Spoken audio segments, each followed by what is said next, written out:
여러분 보시면서 구독과 좋아요 알림 꼭 부탁드리고 많은 응원 부탁드리도록 하겠습니다. 자, 저희는 첫 번째 이슈로 한번 넘어가 보겠습니다. 굉장히 이게 까다롭고 어려워서 많은 분들께서 막 그러려니 하고 넘어가십니다. 저도 마찬가지입니다. 이게 뭐 계산하는 방식 뭐 등등 하면 꽤 복잡한데 단순하게 말씀을 드리면 사실 지금 20대는 앞으로 우리 나이가 됐을 때 60대 은퇴할 나이가 됐을 때 연금을 거의 못 받을 가능성이 높습니다. 즉 평생 일해서 내가 연금을 불입을 했는데 결국 그거는 위에 있는 세대들이 다 가져가 버리고 실제로 내가 가져갈 수 있는 이 연금은 거의 없는 거 아닌가. 그래서 이번에 지금 합의 자체가 꽤 논란이 되고 있습니다.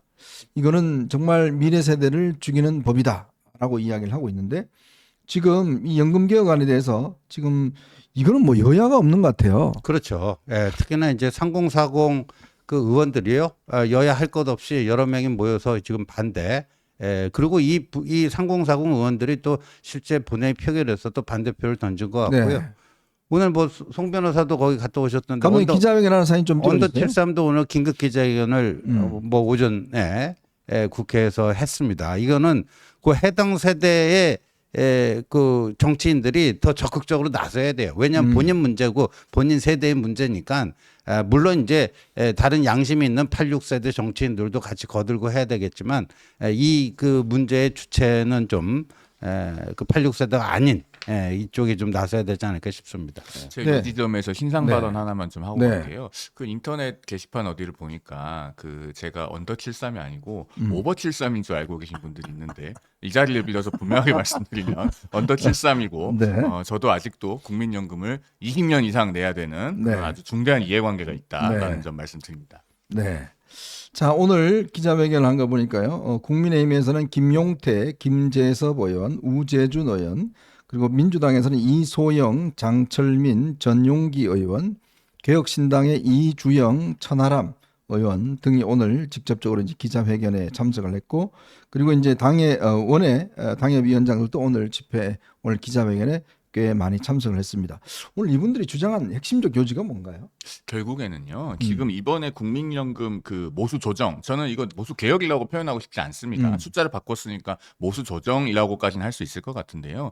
이게 결국에는 세대 간 형평성이 담보가 안 된다는 게 제일 네. 중요합니다. 그러니까 지금 우리가 보험료율이죠. 그러니까 돈을 얼마나 내느냐입니다. 이걸 9%에서 앞으로 8년간 0.5%씩 올려서 4%를 올리는 거예요. 네네. 그래서 13%를 올리는데 이걸 모든 세대가 똑같이 이제 4%씩 더 내게 되는 겁니다. 자, 그러면은 한 5년 더 내고 연금을 금방 타가실 분들이 계시겠죠. 네네. 그리고 한편으로 지금 30대 초반 같으면은 적어도 30년을 앞으로 연금을 더 내야 됩니다. 우리 지호님은 금방 타가요. 저는요. 여기 과도기에 있어갖고 이제 65세 때부터 받잖아요. 네네. 근데 제 나이대가 이제 이거 과도기래 갖고 저는 63세 때부터 받아요. 그리고 제가 못 받겠네. 내년이면 받아요. 네. 내년이면 받는데 그 제가 이렇게 요새 그 국민연금 나의 연금 알아보기 있잖아요. 네네네.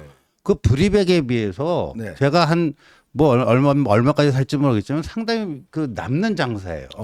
예. 그렇죠. 그 분명합니다. 그래서 어쨌든 금방 국민연금을 타가실 분들이 있고 30년 넘게 내야 되는 세대가 있는데 똑같이 4%씩 올리면은 이게 일견 공정한 것 같아 보여도 사실은 청년 세대에게 지금 국민연금의 부담을 전가하는 겁니다. 그런데 국민연금이 한 2055년 정도 되면 이제 고갈돼가지고 돈이 하나도 안 남는다는 건 널리 알려져 있잖아요. 네네. 그게 왜 그렇게 된 겁니까? 애초에 제도를 너무 풍족하게 설계를 했어요. 앞세대가 많이 받아갔습니다. 그리고 지금도 저출산 고령화로 지속 가능성이 없는 환경 하에서 사실은 충분히 많이 받아가고 계세요. 네. 그로 인한 부담을 결국은 젊은 세대가 앞으로 두고두고 많이 짊어지게 하는 그런 형태의 모수 조정인 겁니다. 그러니까 지금 소속 정당에 관계없이 30대 국회의원들은 대부분 반대하는 그런 상황인 거고 국민의힘에서도 오늘 이제 그 73년생 이하 원내외 모임인 언더 73에서도 뭐 김소희 의원, 뭐 박상수 전 대변인, 신조 전 상근부 대변인, 정혜림 전 상근부 대변인, 저 이렇게 가서 국회에서 함께 기자회견을 하고 온 상황이다. 여기까지 말씀드리겠습니다. 네, 이게 보니까요. 법이 통과가 될 때 277명 중에 찬성이 194명,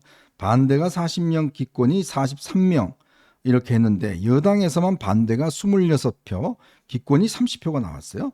그러니까 여당에서만 최소 56명이 반대를 했다는 겁니다. 근데 특히 이 중에서 이제 박정하, 배현진, 박정훈 의원 뭐 등등 있는데 여기 또 보니까 윤상현 의원도 반대를 했고 김민전 의원은 기권을 했고 박수영 의원은 반대, 이철규 의원은 기권 뭐 이렇게 해서 뭐 오랜만에 아마 이 법 통과로 뭐 대동단결했다 이렇게 알려지고 있는데 자, 이 오늘 한동훈 대표가 어제 이어서 오늘 또 이 문제에 대한 지금 페이스북에 글을 하나 올렸습니다. 감독님 그 한동훈 전 대표 오늘 페이스북 글 한번 올려주실까요? 거부권은 이럴 때 쓰는 겁니다. 국민연금법을 고치는 목적은 아주 단순합니다. 복잡한 숫자에 현혹되지 마십시오.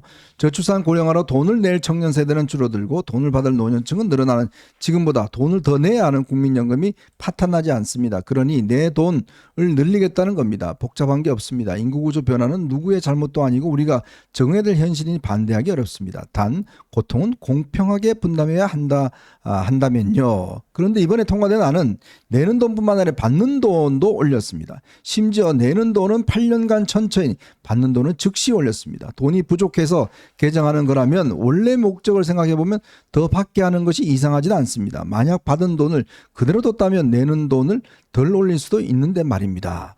그러니까 이게 참 세대 간에 예를 들어서 솔직히 받는 사람 입장에서 내가 뭐 손해 보나 뭐 이렇게 할 수도 있겠지만 이게 우리 자녀들의 또 문제잖아요. 자녀들이 문제인데 이제 크게 보면 두 가지가 있어요. 지금 오늘 요번에 이제 모수 뭐 개혁이다, 모수 조정이다, 뭐 회계 모수를 만졌잖아요. 그래갖고 연금 이 기금 고갈 시기가 한 뭐 8년에서 9년 정도 늦춰질 수가 있고, 그 다음에 우리 국민연금공단의 기금운용본부 있잖아요. 네네. 거기서 이걸 굴리잖아요. 자산 증시. 그런 걸 굉장히 좀 잘하고 그러면은 또 뭐 플러스 뭐 한 몇 년 더 고갈 시점을 늦출 수 있다 그런 얘기인데 그런데 이 지금의 젊은이들이 늦춰지더라도 십몇 년 늦춰지더라도 지금의 20대가 연금 받을 65세가 되면 그때는 다 고갈된단 말이에요. 그렇죠. 예.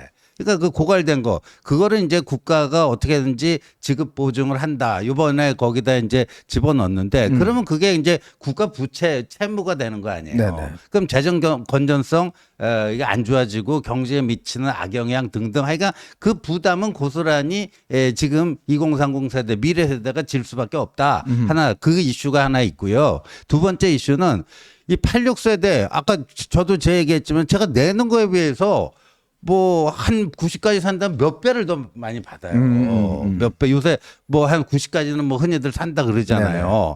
그러면 제가 낸 거에 비해서 훨씬 더 많은 것들을 받는데 그러면 낸 거하고 받는 거 그러니까 청년 세대도 나중에 받을 수만 있다면 낸 거보다는 많이 받아요. 그러니까 낸 거보다는 많이 받지만 이 86세대랑 비교해 봤을 때 낸 거를 분모로 잡고 받는 거를 분자로 잡았을 때 그 배수가 훨씬 낮다라는 거죠. 아하, 그렇죠. 자, 그러니까 이제 우리 지금 20대, 30대에게는 요즘 그런 이야기도 많이 해요. 나 국민연금 안 가입할래. 그러니까 뭐 이런 이야기도 많이 해요. 왜 이거 내가 내서 손해 보는 거 왜 가입하지? 이제 국민연금에 대한 이제 거부감까지도 돌고 있습니다. 자, 그러니까 이게 세대 간에 이제 공평하지 않다는 것이고 특히 586 세대가 이루어졌던 주 세대들은 보면 우리 사회의 사실상 혜택을 뭐 저를 포함해서 많이 받고 사는 세대거든요. 집도 집 문제도 그렇고 등등. 그렇지만 지금의 2030은 그렇지가 못합니다. 직장도 그렇고 집도 그렇고 여러 가지 어떤 불리한 여건인데 또 이런 이제 연금 문제까지 이렇게 하니까 이거는 아니다라는 이제 입장들이 있는데 그런데 오늘 참 재밌는 현상이 하나 있었습니다. 홍준표 대구시장이 그동안 보면 이분이 뭐 청년과의 뭐 소통, 대화 뭐 이런 것들 굉장히 강조하고 또 뭐 청년의 꿈인가요? 그 뭐 이 플랫폼도 운영하고 있잖아요. 그런데 오늘 이런 글을 올렸다가 갑자기 삭제를 했어요. 무슨 글을 올렸냐면 모처럼 여야 합의로 연금개혁 첫 발을 내디뎠는데 청년들이 반대한다고 덩달아 반대하면서 거부권 행사를 촉구하는 사람들을 보면 이들이 뭘 알고 그런 말을 하는지 안타깝네요. 모수개혁은 첫 출발이 아닌가요? 그 다음은 구조개혁으로 가서 미래세대 부담을 덜어주는 방안을 차지하지 않을까요? 모수개혁도 오랜 전통코드에 나온 겁니다. 그건 받아들이고 다음 단계 구조개혁을 촉구하는 것이 올바른 방향 아닐까요? 이렇게 이야기를 했는데 홍준표 시장께서 지금 뭘 알고 저런 말씀을 하시는지 참 안타깝습니다. 제가 홍준표 시장께 좀 공개적으로 질문을 드리고 싶은 게 있는데요. 이번에 지금 국민연금 보험료율 13%를 올리지 않습니까? 그거 원래 언제 하려고 했던 거냐면요. 2007년에 하려고 했던 거예요. 2007년에 국회 본회의에서 2007년 4월에 네. 국민연금법 개정안이 부결이 된 적이 있습니다. 네, 그 당시에 굉장히 큰 사건이었어요. 그때 올리려고 했던 보험료율이 12.9%입니다. 네. 18년 전에. 그래서 지금 신문에서 다 최근에 일면 머릿기사 제목을 뭘로 뽑았습니까? 18년 만에 연금개혁 뭐 이렇게 맞아요, 뽑았잖아요. 맞아요. 그때 하려고 했던 게 12.9%를 못해서 이번에 겨우 13%를 하는 거예요. 자, 그러면 홍준표 시장 정치 언제부터 하셨습니까? 1996년에 총선 당선돼서 그때부터 하셨잖아요. 2007년에 국민연금 보험료를 올리는 거 한 번 부결되고 그 사이 18년 동안 연금 개혁을 위해서 본인은 뭘 하셨죠? 당대표도 하시고 당대표도 다 2번이나 했잖아요. 했고 대통령 후보도 했고 굉장히 책임 있는 중진 정치인이었는데 이 연금 개혁을 위해서 그동안에 뭘 하셨습니까? 뭘 하셨으면서 지금 이런 말씀을 하실 자격이 있는지 모르겠어요. 지금 우리나라에요. 국민연금 미적립 부채가 2,060조 원이라는 통계가 있습니다. 이게 연금연구회라고 비교적 덜 정파적인 연금 전문가들이 추계를 한 그 단체에서 추계를 한 거예요. 네네. 2,060조 원이랍니다. 2,000조 원의 미적립 부채가 쌓일 때까지 홍준표 시장님 뭘 하셨습니까? 그러면서 지금 청년들한테 뭐 청년들이 반대한다고 덩달아 반대한다 이런 비판을 하실 자격이 있는지 저는 전혀 모르겠고요. 자, 18년 만에 이렇게 모수 조정을 그나마 세대 간 형평성도 담보하지 않으면서 해놓고 국회가 엄청나게 생색을 냈습니다. 우원식 국회의장이 여야 원내대표 모아놓고 굉장히 뜻깊은 자리라고 자화자찬을 했거든요. 네. 자, 그러면서 연금개혁 특위를 가동한다고 여야가 합의를 했는데 거기에 2025년 12월 31일까지 특위를 하되 필요시 연장할 수 있다 이렇게 돼 있어요. 언제까지 얘기해서 합의할 수 있을지 본인들도 모른다는 네네. 겁니다. 그러면서 뭐 자동 안정 장치 이런 거 다 정확하게 말도 못하고 재정 안정화 조치 및 국민 기초 퇴직 개인연금 등의 개혁 방안을 논의한다 이렇게 돼 있어요. 구조 개혁하겠습니까? 그러니까 이런 상황이니까 청년들이 굉장히 답답해하고 이 불만을 가질 수밖에 없는 거예요. 여기에 대해서 덩달아 반대한다.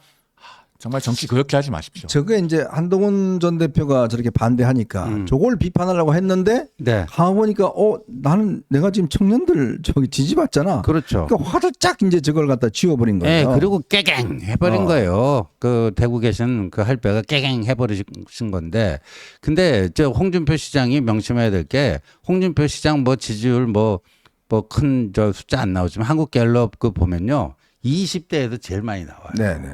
홍준표 시장이 그 묘하게 좀 약간 뭐 그 영남 꼰대인데 좀 재밌게도 얘기한다 뭐 이런 그렇죠. 식으로 해갖고 이 대남들이 직설적이다 뭐 그렇죠. 예, 뭐 좀 그런 좀 그 추종자들이 좀 있어요. 그래서 20대에서 홍 시장의 지지율이 제일 높게 나오거든요. 예, 연령별로 보면. 그러니까 이제 그것마저도 다 날아갈 것 같으니까 깨갱 해버린 거죠 지금. 근데 홍 시장은 그런 감각은 있어요. 딱 자기한테 불리한 거는 빨리 알아요. 네. 그러니까 빨리 그 명태균하고도 명태균이 한마디 하니까 나 이제 명태균하고 이야기 뭐 말 안 한다. 바로 이제 끊을 정도로. 어쨌건 그 오랫동안 정치 감각에서는 하여튼 자기한테 불리한 거는 빨리 아는 그런 아주 독특한 능력을 갖고 있습니다. 자, 그런데 이거는 뭐 모르고 이야기한다. 이렇게 이야기하면 안 돼요. 왜냐하면 전 국민들이 다 압니다. 다 또 본인의 문제고 이거 어려운 문제가 아니거든요. 다 그래서 이 이야기를 하는 겁니다. 지금 오늘 기자회견 하는 의원들이 몰라서 기자회견 했겠습니까? 덩달아서 기자회견 했겠어요? 다 이 문제가 있기 때문에 하는 겁니다. 특히 참 아이러니한 게 권성동 원내대표는 옛날에 검수한박도 권성동 원내대표가 있을 때 합의했잖아요. 또 이 연금도 지금 이번에 또 권성동 원내대표가 했잖아요. 그러니까 정말 이번에 보면 여당 내에서도 반대가 많은데 물론 뭐 지금 이게 급하다 빨리 합의하자 또 이재명이 갑자기 받겠다고 그러니까 또 하는 길 하는데 문제는 과연 이 중대한 문제를 이렇게 성급히 받을 문제인가 또 이 생각도 듭니다. 사실 그러니까요. 모수 조정만 한다고 하더라도 거기에 대해서 세대 간 형평성이 좀 담보되는 방향으로 했으면 이렇게까지 반발이 심하지 않아요. 그게 원래 정부 안에 있었습니다. 보건복지부 안에서 연령대별로 구간을 나눠서 보험료를 차등 인상하는 게 있었잖아요. 그리고 나중에 가면 어떤 안까지 나왔냐면 그게 5세 단위로 끊어지기 때문에 예를 들면 뭐 34세, 39세 이렇게 되면은 한 살 차이로 보험료를 인상폭이 달라지는 게 불합리하잖아요. 맞아요. 그거는 약간 완화 조정해가지고 예를 들면 0.5가 아니라 뭐 0.33 이런 식으로 올리는 안들까지 나왔었습니다. 그랬는데 이번에 국회는 그것도 안 하고 그냥 둔탁하게 모든 세대에 대해서 8년간 0.5%씩 올리는 걸로 했단 말이에요. 네. 이런 식으로 합의를 하면은 이게 사회적으로 수용성이 높아지겠습니까? 그 부분에 대한 아쉬움이 있고 그 다음에요. 이게 국가의 백년 대결을 떠나서 국민의 국민의힘의 어떤 그 정당의 입장으로 봐도 이 합의는 국민의힘보다 이재명 대표가 얻은 게 훨씬 많아요. 왜냐하면 자 우리 지난번 대선 TV 토론 장면 한번 떠올려 보십시오. 첫 번째 대선 TV 토론에서 윤석열 대통령, 이재명 후보, 안철수 후보, 심상정 후보 넷이서 토론하면서 네. 그 자리에서 연금 개혁을 합의를 했잖아요. 누가 대통령이 되든 임기 중에 연금 개혁은 꼭 맞아요. 하기로 하자. 뭐 당시에 보기 드물게 아름다운 장면이었습니다. 그런데 그 자리에 있던 네 사람 중에 세 명은 돌아오는 대선 TV 토론에 다시 설 가능성이 없어요. 윤 대통령은 이미 대통령 되셨고 네네. 안철수 의원은 현실적으로 지금 가능성이 현저히 낮고 심상정 전 의원은 거의 뭐 정계 은퇴 상태고 네네.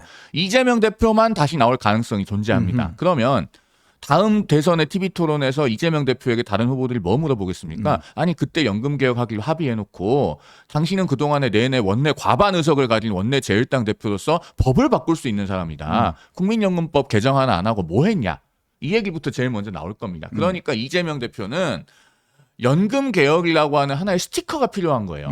그분에게는 이재명 대표에게는 내용물이 중요하지 않습니다. 포장지가 필요한데 그러면은 국민의힘에서요 내용물을 제대로 갖춰서 합의를 해야지 그것도 아니고 왜 포장지만 만들어줍니까? 그런 부분 때문에라도 저희가 더더욱 이거 비판하지 않을 수가 없는 거예요. 근데 더군다나 네. 지금 이번에 그 탄핵 사태를 거치면서 지금 국민의힘 의원들 같은 경우에 2030은 역시 우리 지지자다. 뭐 그러니까요. 이렇게 이야기를 하고 있잖아요. 그런데 그러니까요. 정작 그들에게 이런 실질적인 경제적 이득 이거는 아무 관심이 없어요. 그러니까요. 장애 집회 나오는 것만 관심이 있지. 맞습니다. 실제로 그들의 앞으로의 미래에 대해서 어떠한 영향을 받을지 어떠한 경제적 이득을 얻을지 이 문제에 대해서는 아무 관심이 없어요. 아무 관심 없어요. 그래서 그건 참 진짜 어처구니 없는 이 실책을 범한 게 아니냐 이렇게 보여지고 아까 뭐 송영 변호사가 다 잘 설명했지만 이게 연령별 그 구간을 좀 합리적으로 정해서 인상 요율을 차등 적용을 했었어야 되는데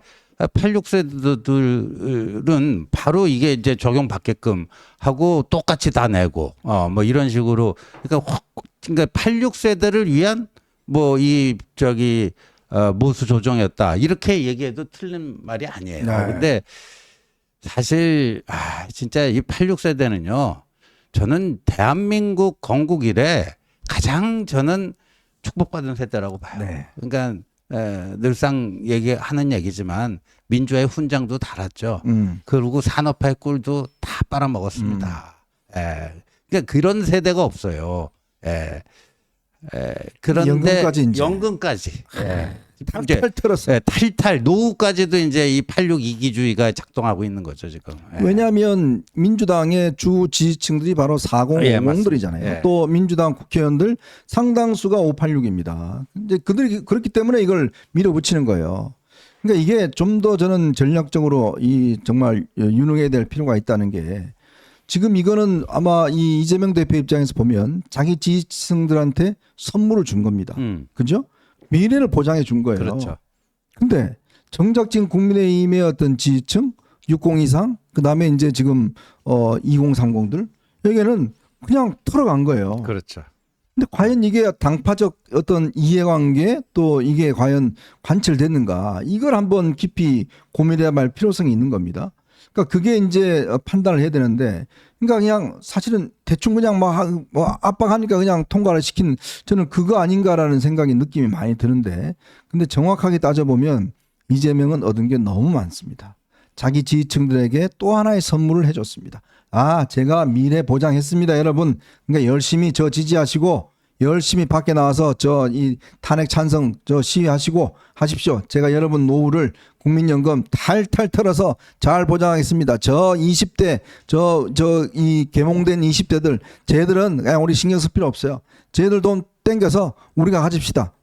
이거 이제 목적을 다 이뤄냈잖아요. 그렇죠. 그러면 2030들은 누구를 이제 앞으로 한테 이걸 믿겠습니까? 그러니까 정책적으로도 이거는 뭐 낙제점이고요. 그다음에 정치 전략, 조기 대선이 있을 경우에 2030에서 좀 표를 많이 받아야지 이재명을 막아낼 거 아닙니까? 근데 그런 선거 전략 면에서도 완전히 이제 빵점짜리고 그리고 이제 구조 개혁을 하고 이른바 이제 자동 조정 장치를 넣는 게 핵심이라고 하는데 그게 뭐냐면 이제 인구 구조 변화와 경제 상황에 따라서 받는 그거를 액수를 줄이는 거죠. 이렇게 뭐 유연하게 탄력적으로 적용해 나간다.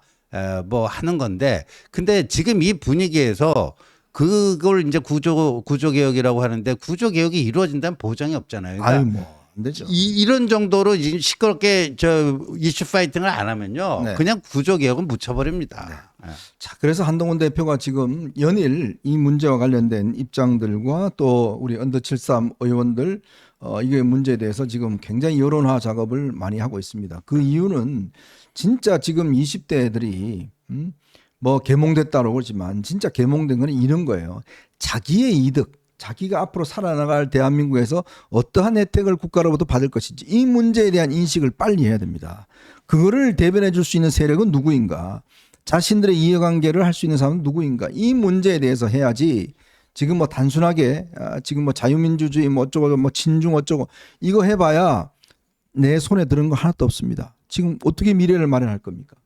이런 문제를 따져보면 우리가 좀 더 이 문제는 신중하게 판단하고 또 이 문제에 대해서는 반드시 이제 정부도 최상목 대행 뭐 다음 주에 이번 주에 계속할지 안 할지 모르겠지만 이 한동훈 대표의 문제 제기 이 문제에 대해서 그 간과해서는 안 된다 이런 생각이 많이 듭니다. 이거 한번 해놓으면요 18년 동안 아무도 못 건드렸어요.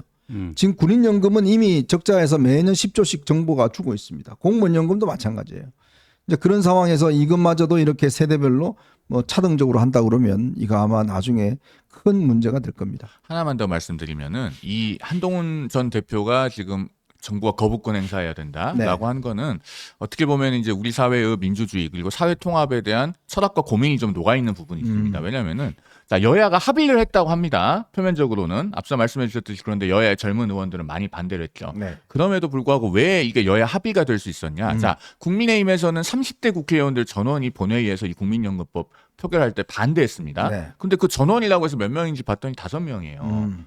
김재섭, 김용태, 우재준, 조지현, 박충권 이렇게 30대 의원 5명 있습니다. 108명 중에 5명 있는 거예요. 민주당도 이 비율을 크게 벗어나지 않습니다. 그러니까 지금 우리 국회가요 2030에 대해서는 세대적인 대표성이 상대적으로 약해요. 네. 자 그러면은 이런 의사결정 과정을 보면서 이게 바로잡히지 않으면 지금의 젊은 세대는 점점 그 대의민주주의에 대한 신뢰와 기대가 약해집니다. 네. 그러면서 어떤 우리 사회의 전통적인 민주주의 틀로부터 점점 벗어날 수 있어요. 그리고 국민연금에 대한 신뢰도 없어지고 이게 냉소적으로 되면요. 아마 저는 3년 뒤 다음 총선쯤에는 네. 국민연금 해체당 같이 조금 과격한 목소리를 내는 정당이 원내에 들어올 가능성마저 있다고 생각합니다. 그런 식으로 되면은 이제 우리 사회의 사회 통합과 민주주의의 기초가 점점 흔들리는 거예요. 그러면은 이걸 우리 사회가 현재 가지고 있는 시스템 안에서 해결하고 바로잡아야 됩니다. 그게 지금 가장 가시적인 방안이 뭡니까? 정부가 거부권 행사해서 되돌려보내고 국회가 더 올바른 내용으로 의결해서 다시 공포하는 거예요.